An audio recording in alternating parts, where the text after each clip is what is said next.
Good morning, ছাত্ৰ-ছাত্ৰীসকল। Welcome to Amrit Online Coaching Classes. মই শ্ৰী অমৃত দাস, প্ৰধান শিক্ষক, মধ্য ভাৰতীয় প্ৰাথমিক বিদ্যালয় শিক্ষাখণ্ড ৬ গাঁও, জিলা কামৰূপ অসম। আজি মই তোমালোকৰ লগত চতুৰ্থ শ্ৰেণীৰ গণিত পাঠ্যপুথিৰ সংখ্যাৰ ধাৰণা পাঠটি আলোচনা কৰিম। আজি মই পৃষ্ঠা নম্বৰ 25 পৰা তোমালোকৰ লগত আলোচনা কৰিম। ঠিক আছে, আৰম্ভ কৰোঁ তেন্তে। তথ্য সংখ্যাবোৰ আখৰেৰে লিখা। প্ৰথমটো কিমান আছে? 200 টকাৰ নোট এওঁলোকে লিখি দিছে আখৰেৰে 200। ইয়াৰ পিছৰটো কিমান আছে? 500 টকা। এইটো আমি আখৰেৰে লিখিম। কি লিখিবা তোমালোকে এইটো আখৰেৰে? উত্তৰটো কি হ'ব? 500 টকা। ঠিক আছে, ইয়াৰ পিছত কি আছে চোৱা? 2000। কি আছে? 2000 টকা। তোমালোকে এইটো কি লিখিবা? আখৰেৰে হ'লে কি হ'ব? 2000। ঠিক আছে, ইয়াৰ পিছত চোৱা, গাড়ীৰ নম্বৰ প্লেটত থকা সংখ্যাবোৰ আখৰেৰে লিখা। গাড়ীৰ তোমালোকৰ কিছুমান নাম্বাৰ প্লেট আছে গাড়ীত, এই নাম্বাৰ প্লেটত কিছুমান সংখ্যা থাকে গাড়ীত। এই নাম্বাৰ প্লেটৰ সংখ্যাবোৰ তোমালোকক আখৰেৰে লিখিব কৈছে। প্ৰথমটো কিমান আছে? 2476। কিমান আছে? 2476 আছেনে? এইটো আমি আখৰেৰে লিখিম। কি লিখিম? 2400 কি হ'ব? 76। ঠিক আছে, ইয়াৰ পিছৰ সংখ্যাটো কি আছে চোৱা? 3980। 3980। কি লিখিবা তোমালোকে এইটো? আখৰে লিখিলে কি হ'ব? 3980। ইয়াৰ পিছৰ সংখ্যাটো কিমান আছে? 4056। 4056 কিমান লিখিবা? 4056। ঠিক আছে, এতিয়া চোৱা কি কৈছে? গাড়ীৰ নম্বৰ প্লেটত লিখিব পৰা আটাইতকৈ ডাঙৰ সংখ্যাটো হ'ল 9999। যিকোনো গাড়ীৰ নম্বৰ প্লেটত মাত্ৰ 4টা অংকই লিখিব পাৰি, আৰু সেইটো কি হৈছে? 9999 আটাইতকৈ ডাঙৰটো লিখিব পাৰিবা। ইয়াৰ পিছত কি আছে চাওঁ। এতিয়া চোৱা কি দিয়া আছে? নাজননীৰ অসুখ। কি হৈছে চোৱা? কণমানি নাজনীনৰ চিকিৎসাৰ বাবে ভালেখিনি টকাৰ প্ৰয়োজন হ'ল। এতিয়া নাজনীনৰ বেমাৰ হৈছে, এতিয়া চিকিৎসাৰ বাবে কি লাগে? ভালেখিনি টকাৰ প্ৰয়োজন হৈছে। এতিয়া বাতৰি কাকতত এই খবৰটো পাই কিছুমান মানুহে চেক যোগে সাহায্য কৰিলে। এতিয়া কিছুমান তেওঁলোকক চেক দিছে, এই চেকত কিছুমান সংখ্যা আছে চোৱা, চেকবোৰ দিছে, এইবোৰ তোমালোকে আখৰেৰে দি আছে, সংখ্যাত লিখিব লাগে। প্ৰথমটো কিমান আছে চোৱা? 3000 টকা। সংখ্যাত লিখি দিছে 3000। ইয়াৰ পিছৰটো কিমান আছে? 2500 টকা। কিমান দিয়া আছে? 2500 টকা দিয়া আছে ন? 2500 টকা দিয়া আছে। এইটো তোমালোকে আখৰেৰে সংখ্যাৰে কেনেদৰে লিখিবা চোৱা, মই কৈ দিছোঁ। প্ৰথমতে তোমালোকে বাকচ দিয়াই আছে, 4টা ঘৰ বনাই লোৱা। যিহেতু 1000 বুলি কৈছে, সেইকাৰণে কি হ'ব? 4টা ঘৰ বনাবা। একক, দশক, শতক আৰু হাজাৰৰ। আমাক কিমান বুলি কৈছে? 2000। হাজাৰৰ ঘৰত কিমান হ'ব? 2। 500 শতকৰ ঘৰত কিমান হ'ব? 5। আৰু একো দিছে? নাই দিয়া। তেতিয়াহ'লে দশকতো নাই আৰু এককতো নাই। হ'ল। ইয়াৰ পিছতটো কিমান আছে? 4105 টকা। কিমান আছে? 4105 টকা। তোমালোকে তেতিয়াহ'লে বাকচ বনাই লোৱা। বাকচ বনাই ল'লে কি হ'ব? 4টা ঘৰ বনাই লোৱা। কি কৈছে? 4000। প্ৰথম অংকটো হাজাৰৰ ঘৰত কিমান হ'ব? 4000। তাৰপিছত কিমান কৈছে? 100 শতকত কিমান হ'ব? 1 আৰু 5 টকা। দশকত নাই, এককত কিমান আছে? 5। হ'ল। ইয়াৰ পিছত কি আছে চোৱা? 6220 টকা। 6220 টকা। আকৌ 4টা ঘৰ বনাই লোৱা। 1 2 3 4। 6000 বুলি কৈছে, হাজাৰৰ ঘৰত কিমান হ'ব? 6। 6000। 200 বুলি কৈছে, শতকত কিমান হ'ব? 2। 220 টকা। 20 মানে 2 10। 10ৰ ঘৰত কিমান হ'ব? 2 আৰু এককৰ ঘৰত কি নাই? একো নাই, 0। ইয়াৰ পিছত কি আছে? 7585 টকা। ইয়াৰ পিছৰটো কি আছে? 7585। আকৌ 4টা ঘৰ বনাই লোৱা। 7000। হাজাৰৰ ঘৰত কিমান হ'ব? 7। 400 শতকৰ ঘৰত কিমান হ'ব? 7500 বুলি কৈছে, শতকৰ ঘৰত কিমান হ'ব? 5। 85 টকা। 85 কি হ'ব? 80 আৰু 5। তেতিয়াহ'লে শতকৰ ঘৰত কিমান হ'ব? 8 আৰু এককৰ ঘৰত কিমান হ'ব? 5। এটা দশকৰ ঘৰ, ঠিক আছে, সৰি ইয়াৰ পিছত কিমান আছে 8317 টকা ইয়াৰ পিছত কিমান আছে 8317 টকা হাজাৰ ঘৰত কিমান হ'ব 8 হল 300 শতকৰ ঘৰত কিমান হ'ব 3 আৰু 17 টকা বুলি কৈছে 17 মানে 1 10 7 তেতিয়ালে দহকৰ ঘৰত কিমান হ'ব 1 আৰু এককৰ ঘৰত কিমান হ'ব 7 হল এইখিনি তোমালোকে বহিত টুকি লোৱা আগতে নিজে কৰিবলৈ চেষ্টা কৰিবা তাৰ পিছত নোৱাৰিলে ভিডিওটো চাবা ইয়াৰ পিছত চাও কি আছে কিছুমান খালি ঠাই দিয়া আছে এই খালি ঠাইবোৰ পূৰ কৰিব দিছে মই কেইটামান কৰি দিম বাকিখিনি তোমালোকে নিজে ঘৰত কৰিবা কিমান দি আছে চোৱা 1005 ইয়াত তাৰপিছত খালি ঘৰ দিয়া আছে ইয়াৰ পিছত দিয়া আছে কিমান 1008 আকৌ খালি ঘৰ দিয়া আছে না কেনেকৈ হ'ব মই কৈ দিছো চোৱা 1005 ৰ পৰা 1008 তেতিয়ালে সাইতে 5 আৰু ইয়াতে 8 আছে এই মাজতে দুটা ঘৰ আছে কি লিখিম 5 ৰ পিছত যদি মই 6 আৰু 7 লিখো ইয়াৰ পিছত কিমান হ'ব 8 টা মানে ইয়াতে কিমান হ'ব 1006 ইয়াতে কিমান হ'ব 1007 ইয়াতে কিমান হল 1008 ইয়াৰ পিছত কিমান আছে খালি ঘৰ আছে তেতিয়া আমি কিমান লিখিম 1009 ইয়াতে কিমান লিখিম 1010 আৰু আমি লিখো আৰু কেইটা ঘৰ দিয়া আছে তোমালোকক 1 2 3 4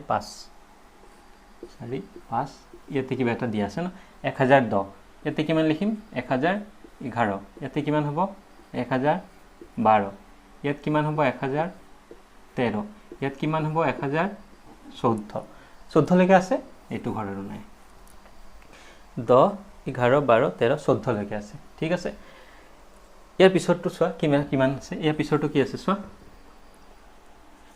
2325 দিয়া আছে কেইটা ঘৰ আছে 1 2 3 4 5 6 7 8 9টা ঘৰ আছে 1 2 3 4 5 6 7 8 9টা ঘৰ আমি ইয়াতে লিখি যাম 2325 তেলে ইয়াত কিমান হ'ব 2326 ইয়াত কিমান হ'ব 2327 ইয়াত কিমান হ'ব 2328 ইয়াত কিমান হ'ব 2329 ইয়াত কিমান হ'ব 2320 30 ইয়াতে কিমান হ'ব 2330 ইয়াতে কি হ'ব 2331 আৰু ইয়াতে কিমান হ'ব 2332 হলনে কেইটা ঘৰ দিছিলে 1 2 3 4 5 6 7 8 9টা 1 2 3 4 5 6 7 আৰু দুটা ইয়াতে লিখি দিম কিমান হ'ব ইয়াতে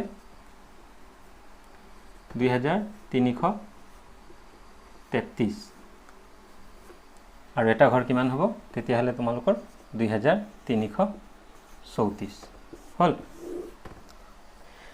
বাকিখিনি তোমালোকে নিজে কৰিবলৈ চেষ্টা কৰিবা এইখিনি বহিত তোমালোকে টুকি লবা আৰু বাকিখিনি নিজে কৰিবা কৰাৰ পিছত মোক পঠিয়াই দিবা মই চাই দিম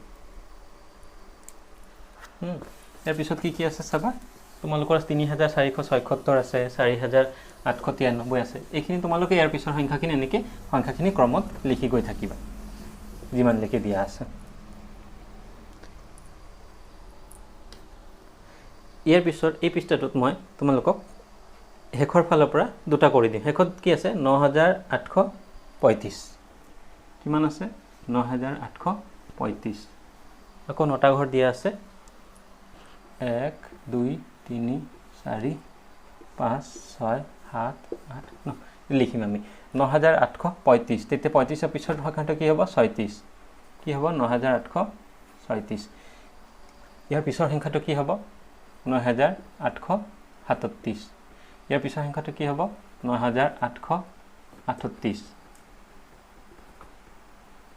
ইয়াৰ পিছৰ সংখ্যাটো কি হ'ব 9839 ইয়াৰ পিছৰ সংখ্যাটো কি হ'ব 9840 ইয়াতে কি আহিব 9841 ইয়াতে কি আহিব 9842 ইয়াতে আহিব 9843 আৰু ইয়াতে কিমান আহিব 9844 ঠিক আছে ইয়াৰ পিছত কি দিয়া আছে চোৱা 9991 9991 দিয়া আছে 1 2 3 4 5 6 7 8 9 ৯৯৯১ শেষৰ ঘৰটো কিমান দিয়া আছে আমাক ১০,০০০ তোমালোকে এই ১০,০০০ সংখ্যাটো পাইছা এতিয়া ইয়াৰ পৰা আমি লিখি গৈ থাকিম ৯৯৯১ ৯১ পিছত কি আহিব ৯২ ৯৯৯৯ এত কিমান আহিব ৯৯৯৯ ৯৯৯৪ ৯৯৯৫ ৯৯৯৯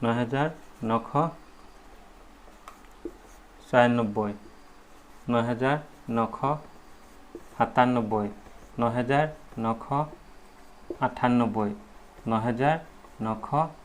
৯৯৯৯ আৰু ইয়াৰ পিছত কি পাইছা ১০,০০০ সংখ্যাখিনি তোমালোকে এইখিনি লিখি ল'বা আৰু যিখিনি বাকি থাকিল মই কৰা নাই সেইখিনি তোমালোকে নিজে বহিত কৰিবা এতিয়া চোৱা ইয়াতে ৯৯৯৯ আৰু ইয়াতে কিমান পাইছা ১০,০০০ তোমালোকে ১০,০০০ লৈকে সংখ্যা শিকিলা আজি ইয়াৰ পিছত কি আছে চাম আমি বাকিখিনি তোমালোকে কৰিবা যিখিনি মই কৰা নাই ইয়াৰ পিছত চাম কি আছে তলৰ সংখ্যাবোৰ আগৰ আৰু পাছৰ সংখ্যাবোৰ লিখা তলৰ সংখ্যাবোৰৰ আগৰ আৰু পাছৰ সংখ্যাবোৰ লিখা এতিয়া মাজতে এটা সংখ্যা দিয়া আছে কিমান দিয়া আছে ১০০০ ইয়াৰ আগৰটো আৰু ইয়াৰ পাছৰটো তোমালোকক লিখিব কৈছে আগৰ আৰু পাছৰ আগৰ মানে এক ঘৰ আগত যাবা আৰু পাছৰ মানে এক ঘৰ পাছত যাব লাগিব নেওতামতে এতিয়া ১০০০ আছে ১০০০ৰ পিছৰ সংখ্যাটো কিমান হ'ব ১০০০ ১০০০ৰ পিছত কিমান হ'ব ১০০০ ১ মানে ১০০০ৰ লগত ১ যোগ কৰিছো ইয়াৰ পিছৰ সংখ্যাটো পাম আমি ১০০১ এতিয়া ১০০০ৰ আগৰ সংখ্যাটো কি কেনেকৈ ওলাবা ১০০০ৰ পৰা ১ বিয়োগ কৰি দিলে হ'ব ১০০০ৰ পৰা যদি ১ বিয়োগ কৰো আমাৰ কি হ'ব ৯৯৯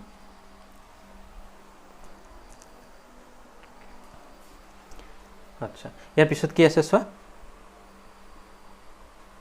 ৩৪৯৯ ৩৪৯৯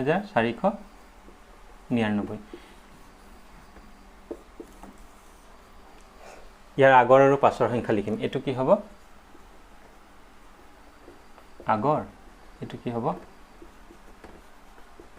পাছৰ সংখ্যা ঠিক আছে আগৰ আৰু পাছৰ সংখ্যা ৩৪৯৯ ৯৯ৰ পিছৰ সংখ্যাটো কি হ'ব এতিয়া চোৱা ৯৯ৰ পিছত কি হয় ১০০ ৯৯ৰ পিছত কি হ'ব এটা সংখ্যা বেছি হলে ১০০ আৰু ইয়াতে কিমান আছে ৪ মানে ৪ মানে এতে কি মানে ৪০০ ৪০০ আৰু ১০০ কিমান ৫০০ তেতিয়াহলে এইটো আমি কি পাই যাম ৩৫০০ এতিয়া চোৱা ৩৪৯৯ আগৰ সংখ্যাটো তেতিয়া ৯৯ৰ আগত কি আহে ৯৮ তেতিয়ালে কি হ'ব ৩৪৯৯ ইয়াৰ পিছত কি আছে চোৱা ৫৮৩২ ৫৮৩২ ইয়াৰ আগৰ আৰু পাছৰ সংখ্যাটো লিখিম এতিয়া চোৱা ৩২ৰ পাছৰ সংখ্যাটো কি হ'ব ৩৩ তেতিয়ালে কি হ'ব ৫৮৩৩ ইয়াতে ৩২ৰ আগৰ সংখ্যাটো কি হ'ব ৩১ তেতিয়ালে ইয়াতে কিমান হ'ব ৫৮৩১ ইয়াৰ পিছত কিমান আছে ৭০৮০